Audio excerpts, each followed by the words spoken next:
이번 시간에는 한센병 치료에 대해서 말씀드리겠습니다. 한센병 치료에 대해서 세계보건기구는 1982년도에 복합요법을 제시했고요. 복합요법의 기본사항은 리팜피신은 반드시 포함되어야 한다. 또 리팜피신은 월 1회 600ml 투여를 하여야 한다.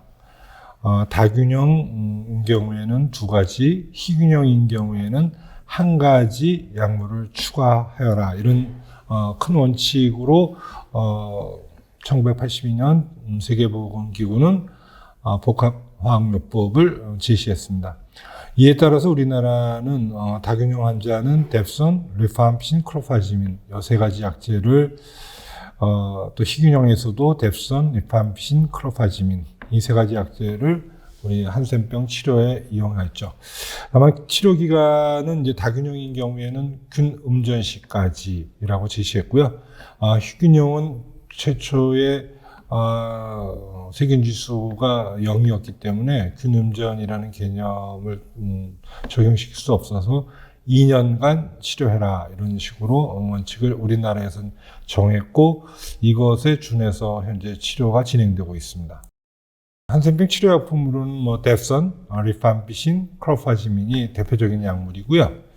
그 이외에 옥사사신, 미노신 이런 약물들이 있고 결국 이런 이제 다양한 약물들에 대한 검토를 했던 것들은 비교적 다른 질환에 비해서 한센병 치료 기간이 좀 길기 때문에 생길 수 있는 약제 내성을 막기 위해서 다양한 약제를 복합적으로 사용하는 그런 방법을 한센병 치료에서는 채택하고 있습니다.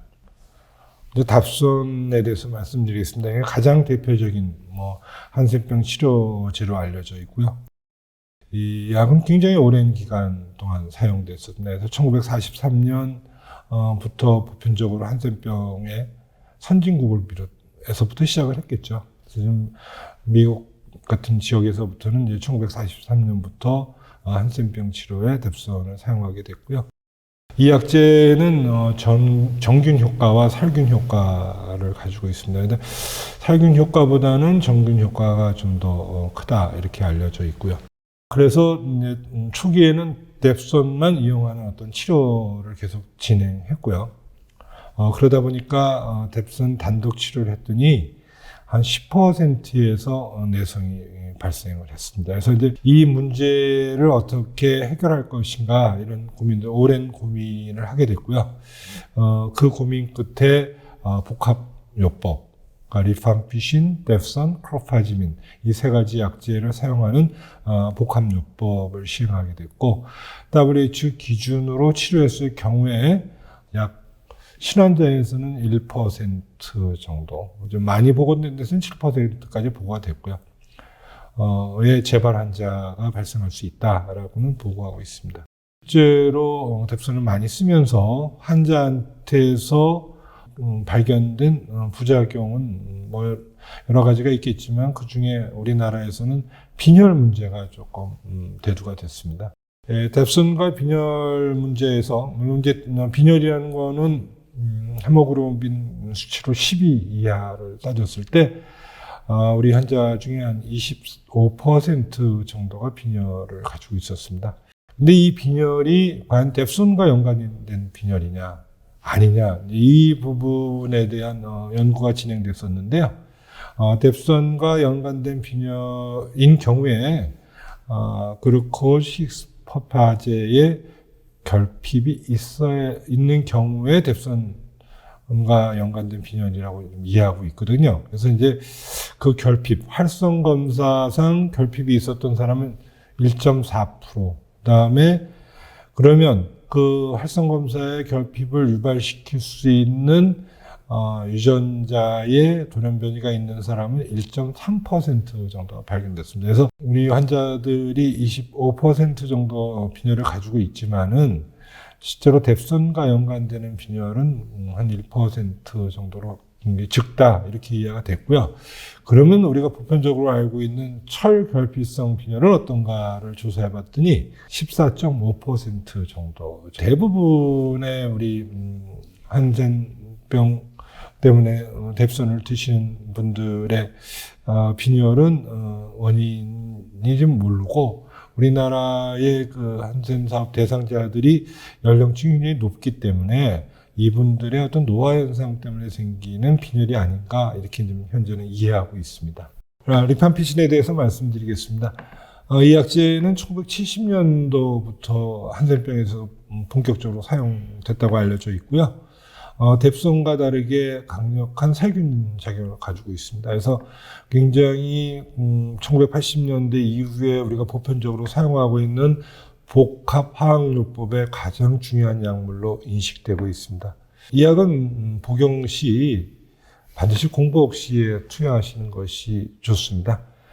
공복 시에 투여해야 되는 이유는 공복이 지켜졌을 때 약물의 흡수력이 굉장히 높기 때문에 그렇습니다. 그래서 내가 하나를 먹었는데 내 몸에 효과를 하나를 갖게 하기 위해서는 식사 전에 드시면 한 알이 흡수가 되고 식사 후에 드시면 반 알만 흡수된다. 이렇게 쉽게 이해하시면 됩니다. 그래서 공복 시 복용이 권장되고 있고요.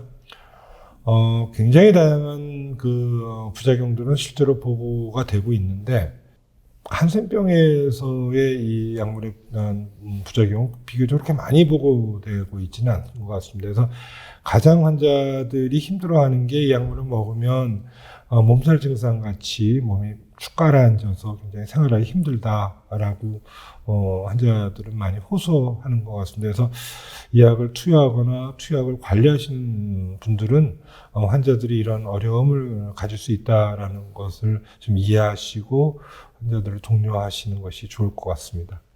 세 번째 크로파지민입니다.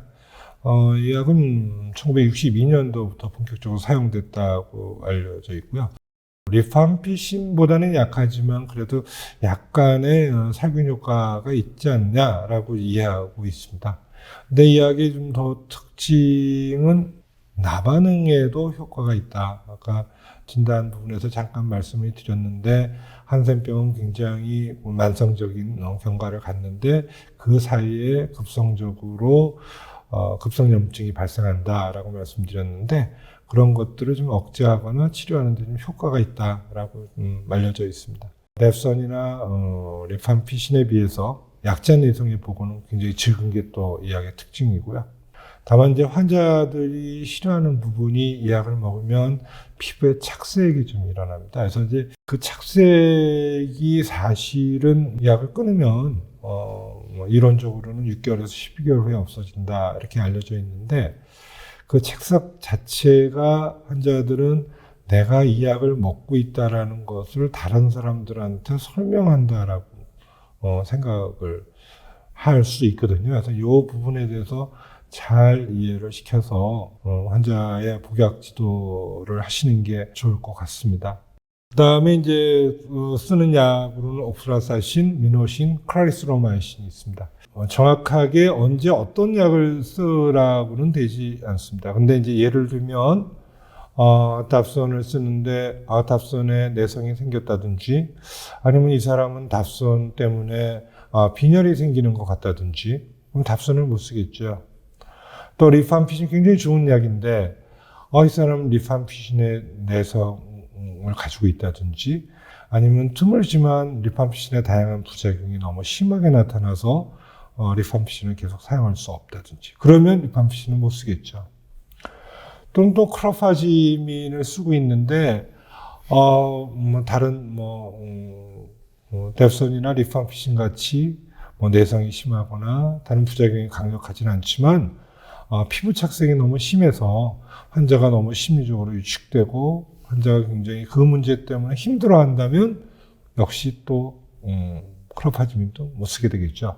그랬을 때 그런 약을 의사의 판단에 의해서 대치하는 것이 어떻겠느냐라고 지시되는 약물들이 옥수라사신, 미노신, 클라리스로마이신입니다. 그래서 그거는 아까 같은 경우가 환자한테 발생했을 때 환자에게 적합한 대체약으로 대치해서 치료를 지속하시는 것이 필요할 것 같이 생각이 되고요. 리팜피신, 옥수라사신, 미노신 세 가지가 앞에 자를 해가지고 롬 치료라는 것들이 많이 있습니다. 이 롬 치료는 사실은 외국에서 아주 증상이 약한 단일병소 희균형 환자에게 한 번 치료로 끝을 낸다. 그래서 롬 치료를 하자라고 해서 처음에 좀 언급이 됐던 거고요. 이 세 가지 약제는 다 강력한 살균제로 구성이 되어 있습니다. 그래서 살균 효과가 굉장히 강한 약물로 구성이 되어 있죠. 그래서 경우에 따라서는 강한 살균 효과가 꼭 필요하다라고 의사가 판단이 된다면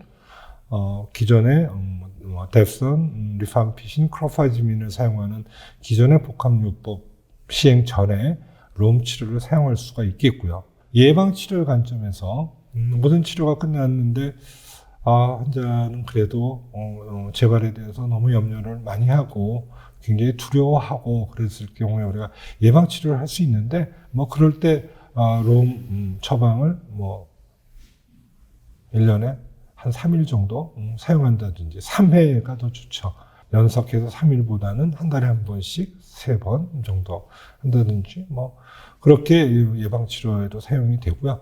또 예방치료 관점에서는 환자에 따라서 뎁손이 좋다면 뎁손을 지속적으로 사용하는 것도 예방치료 관점에서는 그렇게 나쁘지 않다 이렇게 생각을 합니다. 제가 이제 한센병 치료약제에 대해서 말씀드렸는데 거기서 가장 우리가 고민스럽고 어려웠던 것들이 약제 내성입니다. 그래서 저희 연구원에서 우리나라에서 비교적 한센 사업 대상자한테 오랜 동안 치료를 했으니까요.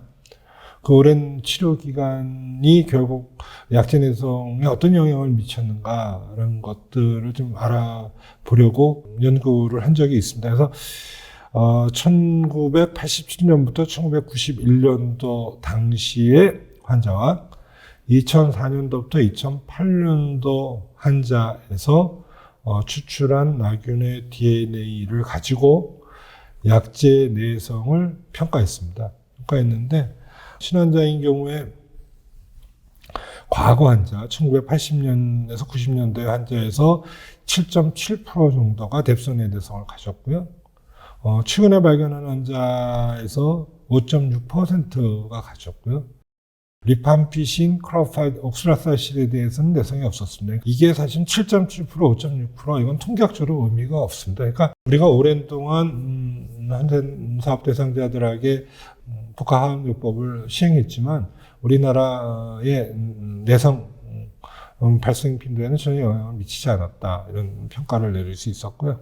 다음번에 이제 재발하는 환자를 기준으로 해봤었습니다. 그래서 이제 재발하는 환자는 과거에 이제 뎁손 과거 환자들 1987년에서 91년에 환자에서 뎁손에서 40%, 리팜피신에서 30%가 발견이 됐고요. 최근의 환자 2004년에서 2008년도 환자에서는 뎁손이 33%, 리팜피신이 33% 이렇게 나왔습니다. 그래서 재발 환자인 경우에는 리팜피신의 내성을 갖는 경우가 있었다라는 특징을 좀 받고 그렇지만 그 발생 빈도는 과거나 지금이나 큰 차이가 없어서 우리나라의 약제 내성의 역학적 상황은 변함이 없다라고 이해하시면 되겠습니다. 마지막으로 이제 아까 제가 나 반응에 대한 얘기를 했었습니다. 그러니까 이제 나 반응은 기존의 한센병하고 좀 다른 과정에서 일어나기 때문에 치료 과정도 다를 수뿐이 없습니다. 그래서 이제 제1형 나반응은 이제 우리 프레드니솔론, 그러니까 우리 부신피질 호르몬제가 가장 좋은 치료제로 알려져 있고요. 제2형 나반응인 경우에는 프레드니솔론, 부신피질 호르몬제도 쓰고요. 그 다음에 이제 크로파지민, 제가 아까 크로파지민 설명을 하면서 나반응의 치료나 예방 효과가 있다 이렇게 말씀드렸죠. 그래서 크로파지민은 제2형 나반응의 치료라도 사용할 수 있습니다. 그 다음에 이제 타리도마이드, 이 타리도마이드는 사실은 그렇게 구하기가 쉬운 약은 아니고요. 이게 감기 여성이 이 약을 먹었을 때 태아에게 아주 심각한 장애를 유발시킬 수 있는 약물이기 때문에 한동안 미국 FDA에서도 사용을 불허하다가 최근에 아주 제한된 경우에만 사용하도록 재허가가 났던 약물입니다. 그래서 우리나라에서도 특이 약물로 특히 희귀성 약물로 분류가 되어 있고 엄격한 어떤 잣대에 의해서 투여하도록 되어 있습니다. 이 약물은 어떠한 경우에서도 가임기 여성에서는 사용해서는 안 됩니다. 그래서 제2형 나반은 부신피질 호르몬제 아니면 클로파지민, 타리도마이드 정도를 사용할 수 있습니다. 이상으로 간략하게 치료에 대해서 말씀을 드렸고요. 치료 자체를 말씀드려서 좀 강조하고 싶은 것은 현재까지 알려져 있는 우리 개발된 약제를 가지고 나균은 100% 사멸시킬 수 있습니다. 그러니까 감염병으로서의 한센병, 나균에 의한 한센병은 100% 현재 우리가 알고 있는 약물, 주 소개시켰던 뎁선이 됐던, 리팜피신이 됐던, 클로파지민이 됐던, 옥사시신이 됐던, 미노신이 됐던, 클로리스노마이신이 됐던 이런 약물들을 적절하게 사용하면 내 몸에 들어있는 나균은 100% 죽일 수 있다라는 것이 현재 치료에 대한 생각이라는 것을 꼭 기억해 주시기 바랍니다. 감사합니다.